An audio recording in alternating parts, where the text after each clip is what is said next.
A November to remember, Jordan. If you've listened to any of the Clemson interviews over the past few weeks, really, whether it be player interviews, coaches interviews, articles written about the team, you've heard this phrase over and over and over again. November to remember. Um, and really, the question boils down to is Clemson's coming fresh off a bye week, right? We got a big slate of ACC games coming up. You got Louisville this week. You got Virginia Tech. You got Pitt. Those three huge games are coming up. Pitt and Virginia Tech are both on the road. So I kind of want to visit the question, what does Clemson have to do to get out of the month of November and be undefeated in the month of November? What do we need to see improvements on the defensive side of the ball? And what do we need to see improvements wise on the offensive side of the ball for us to get through the rest of this ACC schedule and ultimately that South Carolina game without a loss? What are your thoughts, Jordan? Yeah. I think one of the themes that was discussed, during the week was there were a couple of players, Walker Parks in particular, talked about the 2022 season in which, Clemson was undefeated heading into November. They narrowly escaped Syracuse, went on a bye week. And that first game in November was on the road at Notre Dame. And I'm sure you guys remember that beatdown against the Notre Dame team that had lost to Marshall and Stanford earlier in the year, was starting Drew Pine, their backup quarterback. That was one of the just ugliest Clemson games in recent memory, as just far as an execution standpoint, especially offensively. And Walker, he talked about kind of how their mentality going into that game was, they just kind of expected to win. They did not prepare as well as they should have. They did not take their opponent as seriously as they should have. And you go on the road and against a team that, while they were struggling, had more than enough talent to beat you, and they beat you pretty badly and soundly. Yeah. He got pushed around on both lines of scrimmage. You couldn't throw the ball down the field, couldn't run the ball really at all. DJ got benched at one point. And Cade comes in and throws a pick. It was a disaster on all front. Special teams was horrendous, and that was a theme in the rivalry game a few weeks later.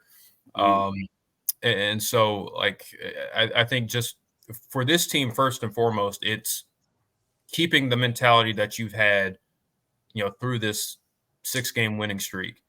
In terms of your preparation, in terms of focus, mentality, taking every opponent, as seriously as possible, 1 week at a time. That's first and foremost. So it's not even an X's and O's offense or defense thing. It's just it's a mentality thing. Just that focus from week to week. And I think we've seen that this year in comparison to that 2022 team that was undefeated up until November. But they had some close calls. They weren't obviously they weren't nearly as good offensively. And so I think that's ultimate. First and foremost, that is the biggest thing that they need to do. And then in terms of offense and defense, to keep it short, offensively, just I don't have too many complaints as far as how they've played this year. It's just continue to execute at a high level. Cade, trusting his arm and making the plays that are there, not trying to force things. And you should be okay. This offense is more than talented enough. And then defensively, I think, and specifically, people have kind of ragged on the secondary a little bit. I've seen it in some of our games, and really, I think that's not the thing that has not that you could use the most of. It's I think first and foremost, you need to get to the quarterback more than you have this year. I believe you're 61st, I think, in pass rush or pressure rate. I think according to PFF, it's not. Yeah. It's not, but you're pretty average in terms of how well you're getting to the quarterback right now. that, having a really good pass rush, takes away from, how long that your secondary has to cover, and it opens everything else up. So, getting to the quarterback more, and obviously I think, the linebacker play, you need to develop the consistency, because this linebacker group is talented, but they have not always played up to their ability. They've had spurts and flashes here or there in games, but as far as putting together a complete game, that's something that we're still kind of waiting to see. Yeah.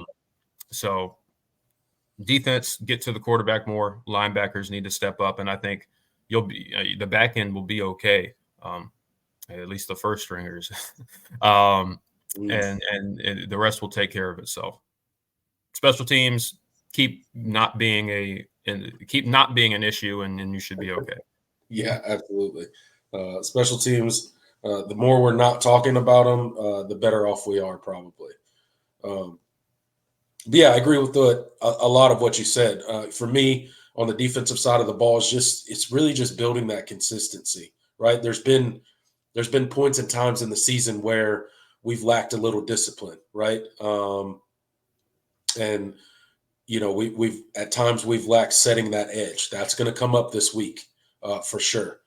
We've gotten a little bit better at it the past couple of weeks, but we got to continue to build that consistency at the edge position and at the linebacker position with setting that edge and fitting the proper run holes and just fitting everything up properly. That's going to be a point of emphasis this week. I think it'll be good to see the defense kind of have to play a complete game. Still waiting on this defense to really play a fully complete game this season. So just building consistency, I think, at the defensive side of the ball, and then the offense, just continuing to take shots down the field, continuing to be aggressive, making sure that you're staying explosive, right, and taking your shots when they're there, and that offensive line continuing to play at a very high level, right. That has to continue through the month of November if you're gonna get out of here and win all the rest of your games. You got 5 games left, 3 big ACC matchups, 2 of which are on the road. Obviously, you got the South Carolina game at the end of the season. That's looking a little bit tougher than we thought it was going to be, probably coming into the season. So you always got to be prepared for that. Then you got the Citadel thrown in there. Shouldn't be any problems there. If you're having problems there, we're probably having the wrong conversation right now. So I don't see any issues there. But it's just, to your point, staying focused, right? Game by game, opponent by opponent. Clemson always talks about, you hear the players talk about it, you hear the coaches talk about it, playing to a standard, right? You're playing against Clemson every single week. It's kind of cliche. It's kind of coach speak, but it really is the truth. You got to hold yourself to a standard, and those standards have lapsed at certain points in times this season, but you've seen the flashes from the defense. And I think the defensive numbers, if you look at them as a whole, I think Clemson's down in the 50s as far as total defense. Last I checked, I don't think that's really indicative of how good this defense actually is. Part of that has been playing a lot of young guys and teams getting a lot of points in the fourth quarter. Part of that has been playing to a scoreboard at times. They've been caught with that, but I don't think the statistics on this Clemson defense really match up with how good this first team group is, right? I'll give you, once we get into the depth is probably an issue, a point of concern for this defense. But those first guys that roll out there, I think they're as advertised. They're a really good defense, and they're going to have their work cut out for them this week. This is going to be the best offense they play since Georgia. So got to stay focused. Got to keep your head down. Can't read your press clippings. Everybody talking about, how explosive this Clemson offense, and is Clemson, back to closer to the caliber team they were before. Don't worry about none of that. Don't worry about being dropped to 11th. Embrace it all, because at the end of the day, being dropped to 11th doesn't really matter, because if you take care of what you need to take care of, hey, we're good to go. Right. And to your point about the defense, yeah, I mean, I think the statistics certainly, especially the raw, like counting statistics, don't really reflect how good this defense is. I don't think this defense is elite. No, They have not earned that label. I don't think they are anywhere close to elite. But I mean, if you look at the advanced statistics, they're a solid top 20, top 25 defense. Especially when it comes to efficiency, opponent adjusted, metrics and more advanced like SP plus and FEI. Yeah, they have this defense, closer to the top 20, in the top 25 and not in the 50s, right. which is what the total defense would tell you. Yes. But I think this group still has they've obviously not played up to their ability as a unit. You've had really good individual players, but as far as having a complete performance, you've had a couple. I mean, I think Wake Forest was a pretty about as complete a performance as you've had defensively this year. But you just from week to week, it hasn't been it hasn't been there. So you need to get if you continue to improve on the things that you haven't done so well, I think it'll come. But obviously, you got to see it first. And so, as you mentioned, the team you're playing this week, best offense you've played since Georgia, and I'd say the best offense you've played since Georgia by a pretty decent margin. Yeah. Yeah, 100%. Yeah. So they're got to be on your P's and Q's this weekend. Yeah, absolutely. No doubt about that.